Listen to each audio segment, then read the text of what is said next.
ನಮಸ್ಕಾರ. ವೃಶ್ಚಿಕ ರಾಶಿಯವರ ಶ್ರಾವಣ ಮಾಸದ ರೀಡಿಂಗ್ ನೋಡೋಣ. ಓಕೆ, ಇದು ಜನರಲ್ ರೀಡಿಂಗ್ ಆಗಿರುತ್ತೆ. ಯಾರ್ಯಾರಿಗೆಲ್ಲ ರೆಸೊನೇಟ್ ಆಗುತ್ತೆ ಕಂಪ್ಲೀಟ್ ವಾಚ್ ಮಾಡಿ. ರೆಸೊನೇಟ್ ಆಗಲಿಲ್ಲ ಅಂದರೆ ಸ್ಕಿಪ್ ಕೂಡ ಮಾಡ್ಬೋದು. ನಿಮ್ಗೆ ಏನಾದರೂ ಪರ್ಸ್ನಲ್ ರೀಡಿಂಗ್ ಬೇಕು ಅಂದರೆ ನನ್ನ ವಾಟ್ಸಪ್ ನಂಬರ್ಗೆ ಬುಕ್ ಮಾಡ್ಕೊಬೇಕಾಗುತ್ತೆ. ಓಕೆ, ಈ ಒಂದು ಶ್ರಾವಣ ಮಾಸದಲ್ಲಿ ವೃಶ್ಚಿಕ ರಾಶಿಯವರಿಗೆ ಏನೆಲ್ಲ ಮೆಸೇಜ್ ಬರುತ್ತೆ ಅನ್ನೋದು ಇಲ್ಲಿ ಕ್ಲಾರಿಟಿಯಾಗಿ ನೋಡೋಣ.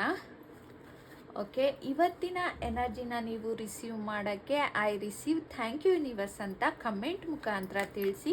ನಿಮ್ದೇನಾದರೂ ವೃಶ್ಚಿಕ ರಾಶಿ ಆಗಿದ್ರೆ ವೃಶ್ಚಿಕ ರಾಶಿ ಅಂತ ಕಮೆಂಟ್ ಮುಖಾಂತರ ತಿಳಿಸಿ. ಶ್ರಾವಣ ಮಾಸದ ರೀಡಿಂಗ್ ಇದಾಗಿರುತ್ತೆ. Okay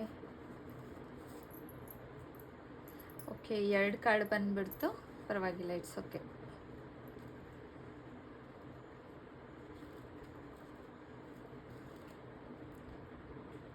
I receive thank you universe ಅಂತ ಕಮೆಂಟ್ ಮುಖಾಂತರ ತಿಳಿಸಿ.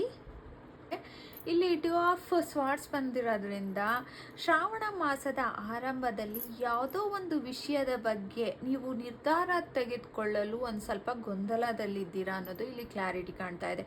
ನೋಡ್ತಾ ಇರ್ಬೋದು, ಮನಸ್ಸು 2 ಕಡೆ ನಿಮ್ಮದು, ಆ ಕಡೆನೂ ಎಳೆಯುತ್ತಾ ಇದೆ, ಈ ಕಡೆನೂ ಎಳಿತಾ ಇದೆ ಅನ್ನೋ ರೀತಿಯಲ್ಲಿ 2 ಕಡೆನೂ ವಾಲ್ತಾ ಇದೆ. ಹಾಗಾಗಿ ಈ ಒಂದು ಗೊಂದಲ ಹೆಚ್ಚು ದಿನ ಇರೋದಿಲ್ಲ ಅನ್ನೋದು ಯೂನಿವರ್ಸ್ ಮೆಸೇಜ್ ಆಗಿದೆ. ನಂತರದಲ್ಲಿ ಇಲ್ಲಿ ಒಂದು ದೊಡ್ಡ ಪರಿವರ್ತನೆ ಅಂತಲೇ ಹೇಳ್ಬೋದು. ಯಾಕೆಂದರೆ ಹಳೆಯ ಏನೇನು ಸಮಸ್ಯೆ ಇತ್ತು ನಿಮ್ಮ ಹಿಂದೆ, ಅದೆಲ್ಲ ಕೂಡ ಒಂದಷ್ಟು ಒಳ್ಳೆ ರೀತಿಯಲ್ಲಿ ನಿಮ್ಮ ಜೀವನಕ್ಕೆ ಒಂದು ಒಳ್ಳೆ ಹೆಜ್ಜೆಯನ್ನು ಇಡ್ತಾ ಇದ್ದೀರಾ. ಹಳೆಯ ಸಮಸ್ಯೆ ಎಲ್ಲ ಮುಗಿದು ನಂತರದಲ್ಲಿ ಅಂತ್ಯವಾಗಿ ಒಂದು ಹೊಸ ಅಧ್ಯಯನ ಶುರು ಆಗ್ತಾ ಇದೆ ಅನ್ನೋದು ಇಲ್ಲಿ ಕ್ಲಾರಿಟಿ ಕಾಣ್ತಾ ಇದೆ. ಡೆತ್ ಕಾರ್ಡ್ ಅಂತ ಅಂದರೆ ಇದು ಕೆಟ್ಟ ಕಾರ್ಡ್ ಅಂತೂ ಅಲ್ಲ, ಹೊಸ ಅಧ್ಯಯನ ಶುರು ಅನ್ನೋದು ಈ ಕಾರ್ಡಿನ ಅರ್ಥ. ಹಾಗಾಗಿ ಹೊಸದಕ್ಕೆ ಜಾಗ ಮಾಡಿಕೊಡುವ ಕಾರ್ಡ್ ಅಂತಲೇ ಇದನ್ನು ಹೇಳ್ಬೋದು.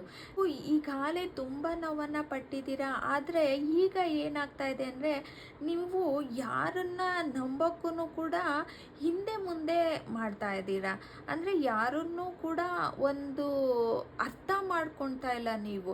ಆದರೆ ನಿಮಗೆ ಏನು ಹೇಳೋದಂದರೆ ಯೂನಿವರ್ಸು ನಿಮ್ಮ ಸುತ್ತಮುತ್ತಲೂ ಒಳ್ಳೆಯವರು ಕೂಡ ಇರ್ತಾರೆ, ಅವರನ್ನು ಕೂಡ ಗಮನಿಸಿ ಅನ್ನೋದು ಇಲ್ಲಿ ಕ್ಲಾರಿಟಿ ಆಗಿದೆ.